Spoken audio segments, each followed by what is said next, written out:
어부들이 가장 큰 경쟁자는 유령어 어부다. 고기가 잡혀야 되는데 그 폐어구들이 지금 그물에 걸려가지고 유령 어구들로부터 우리 바다를 지키기 위해 깊고 어두운 바다로 뛰어드는 다이버들. 물 속에 들어가면 굉장히 시원하기 때문에 빨리 들어가고 싶어요. 저희도 입술을 따라서 해보려고 합니다. 지금 들어가 보겠습니다. 바로. 폭염에도 수심 30m의 수온은 초겨울 같은 9도. 어족 자원을 정착시키기 위해 설치된 인공 어초 더미엔 이리저리 떠돌다 부딪힌 폐 통발들만 쌓여 있습니다. 기대와 달리 시야가 좋지 않습니다. 오늘 시야가 많이 안 좋은 편입니다. 수온도 상당히 낮은 편이고요. 저희가 해외에 가서 아름다운 바다를 봤을 때는 거기는 이제 쓰레기도 없고 그다음에 그런 야생생물 종류도 되게 다양하고 보호구역으로 선언해서 보호를 합니다. 우리나라도 이렇게 아름다운 바다가 있는데 이 바다가 지켜지지 못하고 야생생물들이 고통받는 모습이 굉장히 많이 보여요. 시야가 조금 좋아졌습니다. 오랫동안 꼬이고 뒤엉켜온 어구들은 도구를 사용해 잘라야 합니다. 한꺼번에 끌어올릴 수 있게 다시 엮습니다. 폐통발에 갇힌 우럭 2마리. 나일론 그물이 생각보다 질깁니다. 우럭이 살았습니다.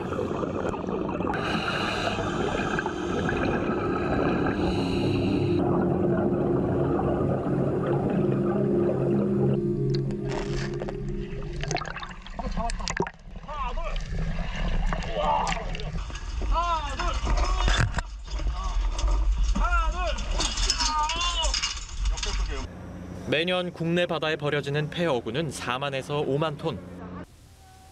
유령이라고 말하지만 실은 어민들이 버린 겁니다. 그리고 총 어획량의 10%에 이르는 손실로 어민들에게 돌아옵니다. 온난화 때문에 더 이런 게 있는데 고기가 안 잡히니까 이 어부들을 더 많이 나요. 악순환이네요. 네, 악순환이죠. 그물 같은 거 오래 쓰다 보면 고기들이 뭔지 알아요.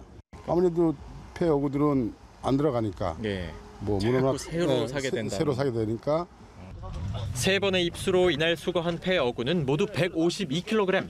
버려지는 양에 비하면 턱없이 적지만 크레인선이 가서 한꺼번에 많은 거를 올리는 것도 중요하지만 그런 거는 1년에 한두 번 하기 어려운 거죠. 근데 저희 같은 경우는 매월 이렇게 진행을 하기 때문에 그만큼 폐어구가 쌓이기 전에 먼저 건져낼 수 있고 저희 오히려 단체에 참가해서 뭐 수중정화 활동을 하시는 분들은 주로 어떤 분들이냐면 원래 다이빙이 좋아서 다이브 하시는 분들이에요.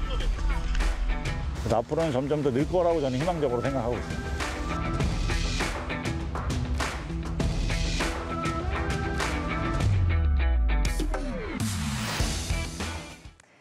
네, 취재 이후를 들어보는 시간 뉴스 AS입니다. 영상 보고 오셨죠? 동해바다 해양오염 실태와 다이버들의 수중 정화 활동을 취재한 디지털 뉴스부 신선재 기자, 영상 취재부 최승열 기자 나와 있습니다. 안녕하세요. 안녕하세요. 안녕하세요.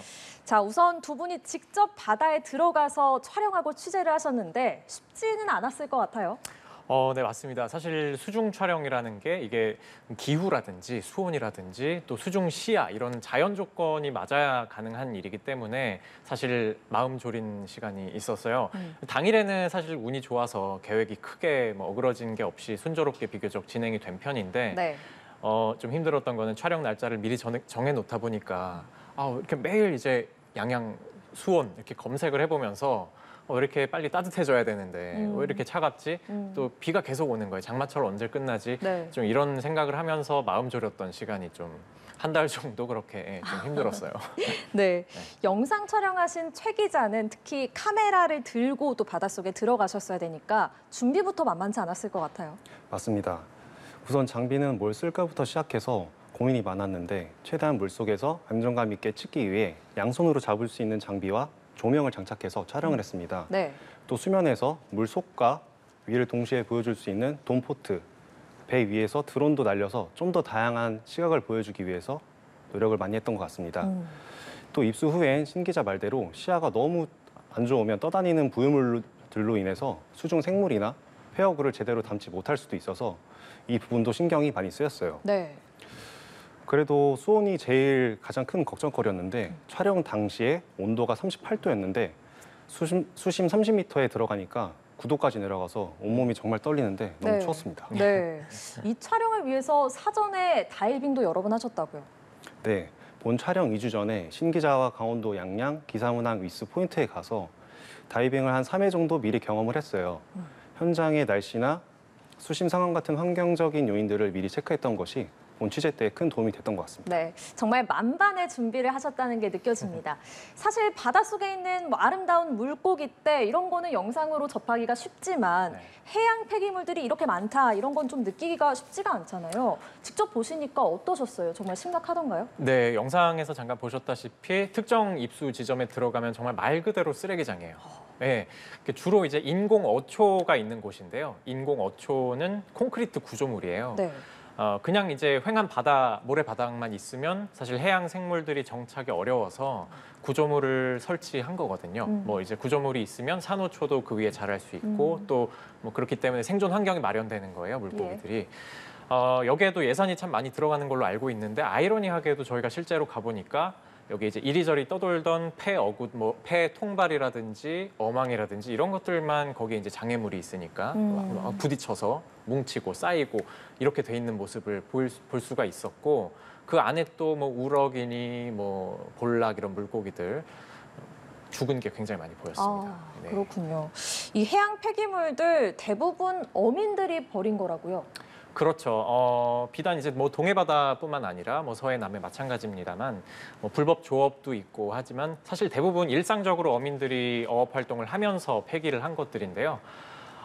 그런 문제를 좀 막기 위해서 지난해부터 어구들의 주인의 이름과 전화번호 이런 걸 좀 적자 누구 건지 알 수 있도록 이런 어구 실명제 이게 또 실행이 되고 있지만 사실 유명무실한 거 아니냐 이런 지적이 또 많이 있어요.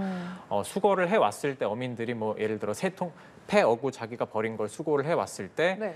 뭐 새 어구를 지원을 좀 확실하게 해준다든가 이런 좀 인센티브가 확실하지 않기 때문에 그런 게 아니냐 이런 지적도 지금 또 나오고 또 어구 보증금제라고 해서 이제 가게에 빈병 갖다 주면은 환급해 주는 것처럼 예. 어구도 그런 제도가 있어요. 근데 뭐 대량 구매를 할 때 그 어구 판매 업체에서 그 보증금만큼 일단 깎아서 팔아버리면 사실 그만이거든요. 일종의 꼼수 이런 것도 있습니다. 그리고 사실 그 영상에서도 잠깐 언급이 있었습니다만 어민들도 이제는 좀 피해를 많이 보고 있어요. 어업량의 한 10% 정도에 이르는 만큼이 이제 폐 어구들로 죽는 물고기들이라고 볼 수 있고 예. 또 안 그래도 기후변화 때문에 기존에 잡히던 어족 자원들이 점점 안 잡히니까 계속 새 어구들을 많이 놔야 되는 그런 악순환에 어민들도 빠져 있는 상태라고 할 수 있습니다. 예, 어민들이 쓰던 어구를 수거했을 때 받을 수 있는 어떤 확실한 인센티브가 없기 때문에 어민들이 버린 건 맞지만 또 어민들만 탓할 수 있는 문제는 아니다 이런 말씀 같습니다. 네. 자, 이번에는 최 기자에게 여쭤보고 싶은데요. 다이버들이 그 많은 폐어구들을 어떻게 수거를 할 수 있는지 그 과정이 궁금합니다. 네, 먼저 30m 아래 인공어초 근처에 나빙 굴거나 걸쳐있던 폐 어망에 해양 생물이 있다면 먼저 구출을 해줍니다. 그 다음 폐어구를 일일이 다 자르고 새로 엮어서 한 곳에 모아두는데요. 그 모아둔 폐어구 덩어리에 부양백을 이렇게 매달아서 공기를 주입해가지고 풍선처럼 부력으로 수면에 뜨게 만듭니다. 그리고 다이버들이 올라와서 배에 탑승한 뒤 부양백을 건져냅니다. 그 다음에 저희가 갔을 때는 폐어구 덩어리 무게가 제일 컸던 건 80kg 정도 됐었는데 와, 네. 그거를 다시 배 위로 끌어올려서 다시 들고 육지로 나갈 수 있는 무게로 해체 작업을 하는 겁니다. 그렇군요. 그 큰 거를 이제 거기서 끌고 올라올 수는 없으니까 뭐 부양도 하고 해체도 하고 하는 건데 이런 촬영이 계획대로 순조롭게 진행이 됐습니까? 그 신 기자가 수첩에 폐어망 부양이라고 써놓은 부분을 보여줘야 하는데 네. 당황했는지 못 넘기고 있어서 우리 다이버들과 한 3, 4분 가량 네. 수첩 넘기는 모습을 가만히 지켜보고 있었던 기억이 납니다. 네. 네. 방금 영상에 나왔는데 바로 그 장면이 이제 살짝 조금 계획했던 대로 되지 않았던 알겠습니다. 네. 영상에 등장하는 다이버들에 대해서도 좀 궁금한데요. 이분들이 이 일을 직업으로 하시는 건가요? 이분들이 물론 이제 상당히 전문적인 수준을 갖추고 다이빙을 하고 계신 거는 맞아요. 하지만 직업적으로 하고 계시다고 보기는 어려워요. 뭐 다양한 직업을 갖고 계세요. 뭐 소방관도 계셨고, 뭐 변호사도 계셨고, 뭐 의료업계, IT업계 종사하시는 분도 계셨는데 다 바다가 좋아서 바닷속 이제 체험 다이빙 같은 거 보통 해보시고 네. 물속이 너무 아름답고 바다가 좋아서 이제 스쿠버 다이빙에 빠져서 점점 이제 레벨도 올리시고 이렇게 자격증 따시고 하면서 전문적인 수준을 갖추게 되신 분들이었어요. 네. 요즘 그런 말씀 들어보셨죠? 그 조깅하면서 쓰레기 줍는 것을 플로깅. 플로깅이라고 하잖아요. 네. 그럼 다이빙하면서 쓰레기 줍는 것은 뭐라고 할까요? 그러면 다이빙이니까 플로빙인가요? 맞습니다. 예, 플로빙이라는 말을 쓴다고도 하더라고요. 저희가 만난 분들도 대부분 이제 취미 생활을 하는 동시에 또 어떻게 하면 좀 의미 있는 일이 될 수 있을까라는 생각에서 동참을 하고 계신 분들이었어요. 또 이런 취지에 공감한 사회적 기업, 세상에 없는 세상이라는 사회적 기업에서 사실 저희 행사 요번 활동 당시에 장비 대여 비용 일체를 또 후원해 주기도 했습니다. 네. 뭐 이런 어떻게 보면은 선순환이 계속 좀 늘어나고 있는 것 같아요. 네. 네.